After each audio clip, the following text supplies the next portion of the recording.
Good evening, dear students. How are you all? Welcome back to Shaping Minds Vinu. Today we will continue with very interesting thinker that is Michel Foucault.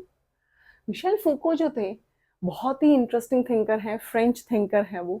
उनके जो concepts हैं वो बहुत interesting है, उनको पढ़ने में बहुत मज़ा आता है। तो हम स्टार्ट करते हैं।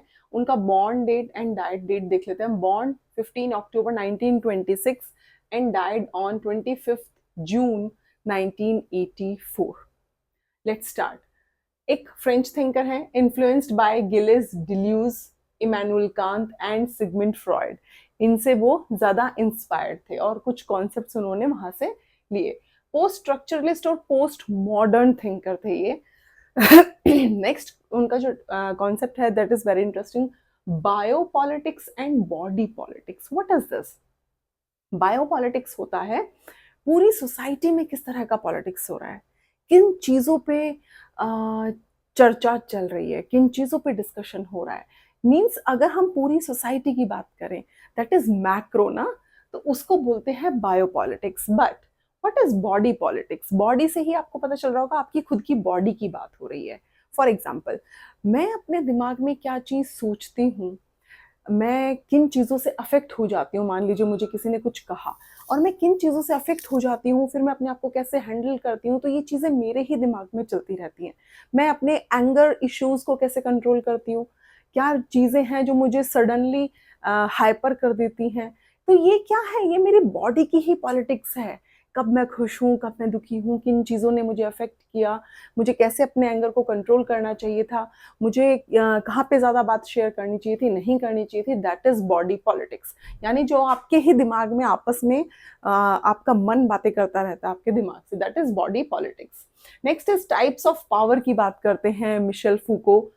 Sovereign power, bio power and disciplinary power. Sovereign power जैसे राजा महाराजाओं के टाइम पे होता था, किसी ने कुछ गलत काम किया तो उनको सजा दे दी, बिल्कुल खुले में उनको सजा दे दी, चौक के बीच में कहीं शेर के आगे फेंक दिया या किसी और से उनके हाथ कटवा दिए, पैर कटवा दिए, तो वो थी सोवरीन पावर। यानी उस टाइम के जमाने की बात हो रही है। And what is bio power? Bio power देखिए आज के टाइम पे आप देख रहे हैं, हमारा पैन कार्ड, हमारा आधार कार्ड जो है, एक तरह से देखा जाए तो हमारी बॉडी से रिलेटेड है ना वो। क्योंकि जो आधार कार्ड है जिसपे हमारा फिंगरप्रिंट्स जाते हैं, जिसपे हमारा एक तरह से फेस का बायोमेट्रिक भी होता है, आई का बायोमेट्रिक भी होता है, तो हमारी जो सारी बॉडी से रिलेटेड डिटेल्स जो हैं वो भी कहीं ना कहीं यूज हो रही हैं। पावर है ना वो चीज, बायो पावर हुई ना, कि लोग जो गवर्नमेंट है वो हमारे पर्सनल चीजों को भी यूज कर रही है। That is bio power. What is disciplinary power? देखो डिसिप्लिनरी पावर बहुत ही इंटरेस्टिंग है। अब आप क्या कीजिए, अपने घर के आगे ना एक सीसीटीवी लगा दीजिए, ठीक है? तो चोर चोरी करने से पहले सोचेगा कि मुझे करना चाहिए या नहीं करना चाहिए। आप कहीं मॉल वगैरह में जाते हैं, हर जगह आपको लिखा मिलता है मुस्कुराते रहिए, आप कैमरे की निगरानी में हैं। तो मुस्कुराते रहिए वो सेंटेंस ठीक है, बट वो आपको ये बताना चाह रहे हैं कि बी केयरफुल, कुछ भी चीजें इधर से उधर करने की गलती बिल्कुल ना करें, क्योंकि आपके ऊपर पूरी पूरी नजर रखी जा रही है। That is disciplinary power. यानी आप ऑटोमेटिकली डिसिप्लिन में आ गए। गवर्नमेंट ने हर जगह सीसीटीवी कैमरास लगाए हुए हैं। आप शॉपिंग कॉम्प्लेक्स में चले जाइए, आप रोड पे निकल जाइए, इवन लोगों ने अपने घर के बाहर भी सीसीटीवी कैमरा लगाए हुए हैं। क्यों? तो वो क्या चीज है, ऑटोमेटिकली इंसान जैसे ही देखता है ना, अच्छा सीसीटीवी कैमरा लगा है, तो डिसिप्लिन में आ जाता है कि कोई रिस्क नहीं लेना, कोई गलत काम नहीं। तो that is disciplinary power. Next is discipline in relation to surveillance. ये वही है कि आपको जब पता चल जाए ना कि आप सर्वेलेंस में हो। सर्वेलेंस क्या होता है? निगरानी रखना, है ना? जैसे ही आपको पता चलता है कि आप सर्वेलेंस में हो, इवन आप बिलीव नहीं करोगे, आपको जैसे ही आप मस्ती में चल रहे हैं, जैसे ही आपको पता चले ना कि अच्छा इधर कोई कैमरा लगा है, इवन आप ऐसे खुजली करने से भी बचेंगे। आप सोचेंगे अरे कैमरा है, नो नो नो नो। तो ये क्या है, आप ऑटोमेटिकली डिसिप्लिन में आ जाएंगे, आपकी वॉक अच्छी हो जाएगी, आप डिसिप्लिन तरीके से बैठेंगे, अच्छे से बिहेव करेंगे। इवन आप फाइट भी नहीं कर सकते क्योंकि वो भी कैमरा कॉट कर लेगा ना। तो that is discipline in relation to surveillance. Episteme क्या है, डिस्कोर्स क्या है, एंड डिस्कोर्स एनालिसिस। देखिए डिस्कोर्स होता है डे टू डे लाइफ में आप जो चीज़ें डिस्कस कर रहे हो, अब आप एक चीज़ सोचिए, कुछ भी डिस्कशन कहीं भी ग्रुप में बैठ के डिस्कशन करने से पहले आपके पास कुछ कॉन्टेक्स्ट तो होना चाहिए ना, कुछ पार्ट ऑफ इंफॉर्मेशन आपके पास होना चाहिए। फॉर एग्जाम्पल, मैं आपको लेटेस्ट एग्जाम्पल के साथ समझाती हूँ। जैसे आपने अभी देखा जो पाक एंड इंडिया के बीच में जो एक तरह से चला, थोड़ा सा 2-3 दिन का छोटा सा वॉर टाइप, है ना, जो अटैक हुए, तो हर जगह आप बिलीव नहीं करेंगे, मैं इवन मेरे घर के आसपास आप कहीं भी बैठ जाइए, आप कहीं भी जा रहे हैं, हर जगह ये डिस्कशन चल रहा था। ऐसा कर दिया, हमें ये करना चाहिए, हमें पानी बंद कर देना चाहिए, हमें उनके ऊपर और अटैक करना चाहिए, हमें उनको छोड़ना नहीं चाहिए क्योंकि वो लोग पाकिस्तानी फिर से वैसा ही करते हैं। तो जाहिर सी बात है पाकिस्तान में भी इसी तरह की जो डिस्कशन हैं वो चल रहे होंगे कि इंडिया ने ऐसे किया वैसे किया। तो ये सब चीज़ें क्या हैं? आपके पास कोई नॉलेज है, उस नॉलेज को बोलेंगे एपिस्टीम, यानी आपके पास कुछ कॉन्टेक्स्ट है बात करने के लिए। आपके पास अगर कोई कॉन्टेक्स्ट ही नहीं होगा, कोई ऐसा पीस ऑफ नॉलेज ही नहीं होगा आपके पास, तो आप डिस्कस क्या करेंगे ग्रुप में बैठ के? तो ये होता है एपिस्टीम। एंड डिस्कोर्स मीन्स जो daily day to day life में आपके जो छोटे मोटे डिस्कशंस चलते रहते हैं। एंड डिस्कोर्स एनालिसिस वही है कि आप उसको किस तरह से चीज़ों को एनालाइज करते हैं, किस तरह से आप चीज़ों को समझ रहे हैं, क्या आप अपना थॉट आगे प्रेजेंट कर रहे हैं, वो सब चीज़ें। तो मेथोडोलॉजीज जो हैं वो थी उनकी archaeology of knowledge and genealogy of power. ये इनके मिशेल फूको की मेथोडोलॉजीज थी जो उन्होंने यूज की। अब देखिए, आर्कियोलॉजी ऑफ नॉलेज है analysing the history, and genealogy of power means analysing the system of thought. अब देखिए, जीनोलॉजी ऑफ पावर मीन्स ये है कि आपके दिमाग में मान लीजिए कोई भी चीज़ है, कोई प्रॉब्लम है आपके चल रही हो दिमाग में, तो आपको वो चीज़, आप जस्ट ये देखेंगे अभी जो मैं इस चीज़ को लेके परेशान हूँ, जस्ट इससे पहले क्या हुआ था कि मैं परेशान हो गई, किसी ने मुझे क्या कहा था कि जो मैं परेशान हो गई। तो जस्ट थोड़ी देर पहले का जो इंसिडेंट हुआ हो, हम उस पर जब नज़र डालते हैं, that is genealogy of power. But archaeology of power होता है जो चीज आप खुले में किसी को नहीं समझा सकते, जो आपके सबकॉन्शियस माइंड में, कॉन्शियस में नहीं, आप किसी को शेयर नहीं कर रहे, दैट इज कॉन्शियस ना। सबकॉन्शियस माइंड में कहीं ना कहीं आपकी कुछ प्रॉब्लम, कुछ पुरानी चीजें चलती रहती हैं कि वो चीज मुझे बार बार अफेक्ट कर रही है, वो मेमोरीज जो हैं वो मुझे ज्यादा अफेक्ट कर रही हैं। उन चीजों को समझने के लिए क्या करना पड़ता है? हिस्ट्री में जाना पड़ता है, पुरानी हिस्ट्री में पहुंचना पड़ता है कि इस इंसान के साथ क्या हुआ है ऐसा पास्ट में जिसकी वजह से ये चीजें उसके लिए इतनी प्रॉब्लमेटिक हो गई हैं। तो ये होता है आर्कियोलॉजी ऑफ नॉलेज। एक बहुत ही अच्छा एग्जांपल मेरे खुद की से रिलेट करके मैं आप लोगों को बताती हूँ। मैंने जो अपना रिसर्च वर्क कंप्लीट किया, तो मेरा काम था विमेन पुलिस पे, ठीक है, रोल कन्फ्लिक्ट, रोल एडजस्टमेंट पे। बट आप लोग बिलीव नहीं करेंगे, मैंने जब रिसर्च अपना स्टार्ट किया तो स्टार्टिंग में मेरा रिसर्च टॉपिक मैंने कुछ और चूज़ किया था, दैट इज़ मैटरनल हेल्थ। मैंने मैटरनल हेल्थ पे काम स्टार्ट किया था। ऑलमोस्ट 1.5 years के बाद, क्योंकि मेरे कुछ पर्सनल मेरा कुछ पास्ट इस तरह का रहा है, थोड़ा प्रॉब्लमेटिक, थोड़े इश्यूज रहे, तो मैंने जब अपना रिसर्च स्टार्ट किया मैटरनल हेल्थ पे, क्योंकि मैं खुद कुछ चीज़ों को अपने किड्स को लेके, मैं कुछ चीज़ें मैंने प्रॉब्लम फेस किया है अपनी लाइफ में। तो जब मैं वो मैटरनल हेल्थ पे काम कर रही थी तो उसमें बहुत सारी चीज़ें हमें पढ़नी पड़ती है ना, आपको डीपली रिसर्च करना पड़ता है। धीरे धीरे मैंने फील किया कि मैं इस टॉपिक पे रिसर्च नहीं कर पाऊंगी, क्योंकि वो चीज़ मुझे कहीं ना कहीं अफेक्ट कर रही थी, वो चीज़ें मुझे बार बार अपनी पास्ट मेमोरीज में लेके जा रही थी।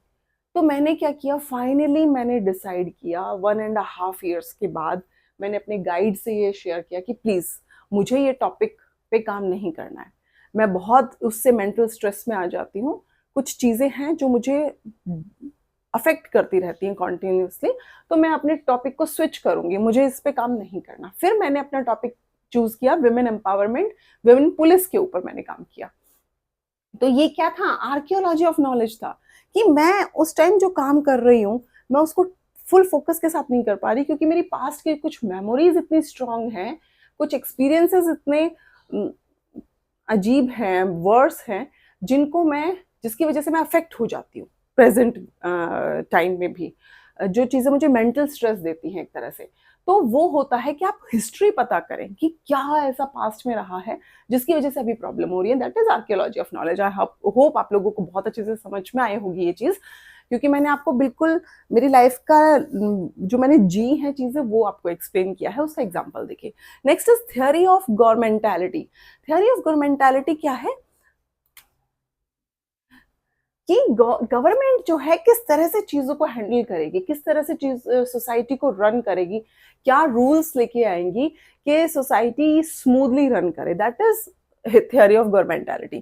पेनॉप्टिसिज्म एज मेटाफॉर यूज किया मिशेल फूको ने। एक चीज आपको याद रखनी है, जो पेनॉप्टिसिज्म है ना, इसकी जगह जो टर्म है पेनॉप्टिकन, ठीक है, ये दिया था, सबसे पहले इस टर्म को यूज किया जेरेमी बेंथम ने। ये याद रखना है, कीप इन माइंड।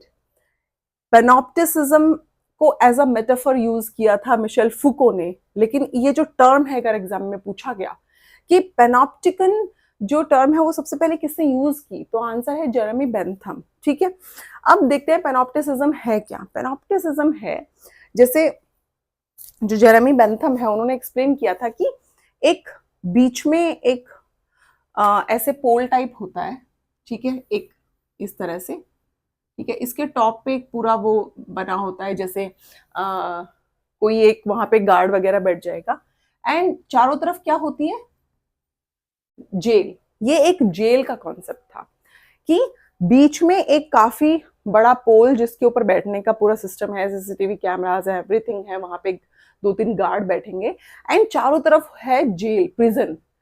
वो इस तरह से बनाया गया है उसको कि किसी भी प्रिजनर को ये पता ही ना चले कि जो गार्ड है वो किसको देख रहा है, किस पे उसकी नजर है। ये है पेनॉप्टिसिज्म, यानी हर एक प्रिजन के मन में कहीं ना कहीं डर है, कहीं ना कहीं उसे डाउट है कि अरे ये नजर हम पे तो नहीं है, कहीं ऐसा तो नहीं कि हम कुछ एक्टिविटी करें और वो कॉट हो जाए। तो ये क्या है, ये भी डिसिप्लिन में रखने का एक तरीका है। Next is surveillance society. जो सर्वेलेंस सोसाइटी है, ये टर्म भी सर्वेलेंस सोसाइटी सबसे पहले यूज की थी गैरी टी मार्क्स ने। प्लीज याद रखिए, ये टर्म को सबसे पहले यूज किया surveillance society, Gary T marks. And इस सर्वेलेंस सोसाइटी एक बुक भी है, और वो बुक है डेविड लेऑन की। ये याद रखना है, ये बुक है डेविड लेऑन की। मिशेल फूको की बुक नहीं है सर्वेलेंस सोसाइटी, ये उनका कॉन्सेप्ट है जो उन्होंने यूज किया था।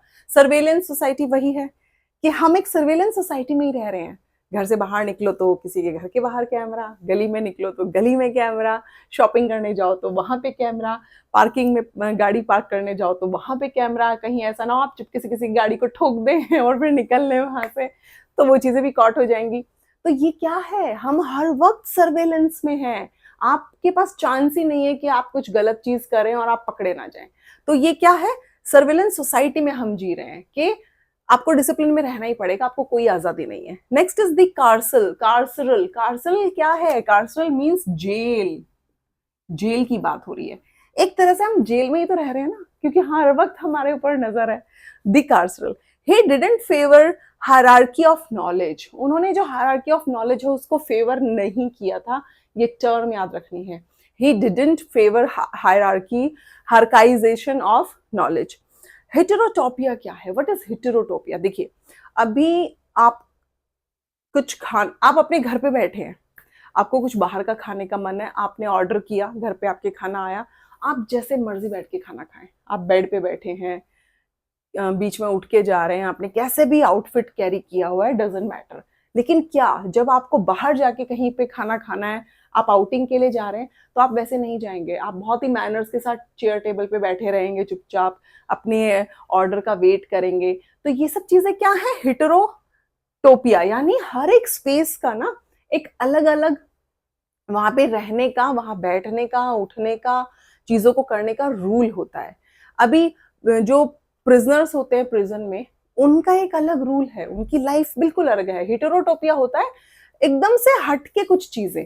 आप मूवी, एक तो आप अपने घर पे मूवी देखें, जब जैसे दिल कर रहा है वैसे बैठ के आप मूवी देख रहे हैं, लेकिन अगर आप दूसरी तरफ थिएटर में जाके मूवी देखेंगे तो क्या होगा, आपको कुछ रूल्स फॉलो करने हैं ना। आप फोन को रिंगिंग पे नहीं रखेंगे ताकि लोग डिस्टर्ब ना हो। आप वहां पर ऐसा नहीं कि जोर जोर से बातें करना स्टार्ट कर देंगे, आप वो चीज नहीं कर सकते। आप आपस में बातें नहीं कर सकते। तो ये सब चीजें क्या है, हर एक स्पेस का एक अलग रूल होता है कि आप वहां कैसे बिहेव करेंगे। That is called हेटेरोटोपिया।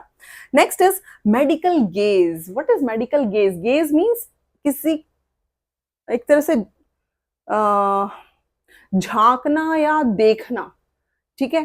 तो मेडिकल गेज क्या है? मेडिकल गेज मीन्स बॉडी से रिलेटेड, हमारे स्पेशली विमेन के साथ कनेक्ट करता है ये जो टॉपिक है। कैसे? अभी देखिए, कोई विमेन अगर प्रेग्नेंट हो, ठीक है, अब उसकी जो वूम में जो बच्चा है, अल्ट्रासाउंड के थ्रू आप वो भी देख सकते हैं। तो ये क्या है कि मेडिकल जो है, मेडिकल साइंस जो है, वो इतनी ज्यादा डेवलप हो गई है कि वो एक फीमेल के बॉडी के अंदर क्या चीजें हैं उसको वो पहचान देख सकते हैं। तो मेडिकल गेज हुआ ना कि आपकी पर्सनल बॉडी भी आपकी बॉडी नहीं है, उसके अंदर जो चीजें हैं वो भी देखी जा सकती हैं। तो कि जो मेडिकल साइंस है उसका बहुत ज्यादा इफेक्ट है हमारी लाइफ पे, इसको बोलते हैं medical gaze. Knowledge is power, Francis Bacon ने बोला था कि knowledge is power, but in today's time ये चीजें नहीं है। पावर इज नॉलेज हो गया है। मिशेल फूको ने कहा पावर इज नॉलेज। आप खुद अपने घर में चीजों को ऑब्जर्व करके देखिए कि जो इंसान ज्यादा पावरफुल होगा, अगर वो गलत बात भी बोल रहा होगा ना, तो वो भी सही मानेंगे लोग। क्यों? क्योंकि उस इंसान के पास पावर है। आज के टाइम पे जिस इंसान के पास पावर है, ऐसा माना जाता है वो ज्ञानी है। पहले का टाइम क्या था? पुराने टाइम में जिस ऋषि मुनियों के पास बहुत ज्ञान होता था ना, नॉलेज होता था, ऐसा माना जाता था कि वो ज्यादा पावरफुल है क्योंकि उनको इतना नॉलेज है, अरे ये लोग पावरफुल है। लेकिन अब सिनेरियो कंप्लीटली चेंज हो गया है। अब जिसके पास ज्यादा पावर है, जिसके पास ज्यादा पैसा है, जिसके पास पॉलिटिकल पावर है, फाइनेंशियली वो इंसान स्ट्रांग है, वो पावरफुल है। चाहे वो गलत बात ही बोलता हो, चाहे वो लोगों के साथ गलत ही करता हो, तो भी वो इंसान सही लगेगा। दैट इज ये आज का time. Next is regime of truth. Regime of truth भी वही है कि एक पावरफुल इंसान अगर गलत करे तो भी उसकी जो गलती है उसको अनदेखा कर देते हैं लोग बोलने की हिम्मत नहीं करते। क्यों? क्योंकि उसके पास पावर है। तो ये है रिजीम ऑफ ट्रुथ। इसका मीनिंग कि आप एक सही इंसान हैं, सही बोल रहे हैं, लेकिन आपके पास पावर नहीं है तो भी आपकी बातें कोई नहीं सुनेगा, सब आपको इग्नोर करेंगे कंप्लीटली। तो इससे क्या पता चलता है कि you have to be strong financially and आपके पास मैन पावर होनी चाहिए, लोग आपके ज्यादा से ज्यादा लोग आपको फॉलो करते हो, ज्यादा से ज्यादा पैसा आपके पास हो, आप डिसीजंस ले सकते हैं इमीडिएटली। तो वो है, इसलिए वो चीजें जरूरी हैं। अदरवाइज आप कितने भी अच्छे इंसान हैं, अगर आपके पास पैसे नहीं है तो कोई आपकी बातें नहीं सुनेगा। तो ये था रिजीम ऑफ ट्रुथ। तो डियर स्टूडेंट्स, ये था मिशेल फूको का कॉन्सेप्ट। वेरी इंटरेस्टिंग, मुझे तो बहुत मजा आया ये पढ़ाने में भी। आई होप आप लोगों को समझ भी आया हो। मैंने पूरा एफर्ट डाला कि मैं समझाऊं अच्छे से। समझ में आया हो ना थोड़ा बहुत भी, तो प्लीज एक छोटा सा कमेंट तो आप लोग कर ही सकते हैं। एंड अपने फ्रेंड्स के साथ मेरे चैनल को शेयर कीजिए, लाइक कीजिए एंड सब्सक्राइब कीजिए। इसी के साथ हम मिलेंगे नेक्स्ट वीडियो में न्यू थिंकर के साथ। मैं नाम भूल गई, ठीक है, कोई नहीं, नेक्स्ट वीडियो में मिलते हैं, नेक्स्ट लेक्चर में न्यू थिंकर के साथ। और जो मिशेल फूको की बुक्स की लिस्ट है वो अगेन मैं बोलूंगी कि मेरे यूट्यूब चैनल के पोस्ट को आप जाके चेक कीजिए। वहां पे मैंने पियरे बोर्दियू की मैं अभी अपलोड कर दूंगी बुक्स का नेम, एंड इसी के साथ मिशेल फूको की भी। तो please do like, subscribe and share my YouTube channel. Thank you so much, bye bye and take care.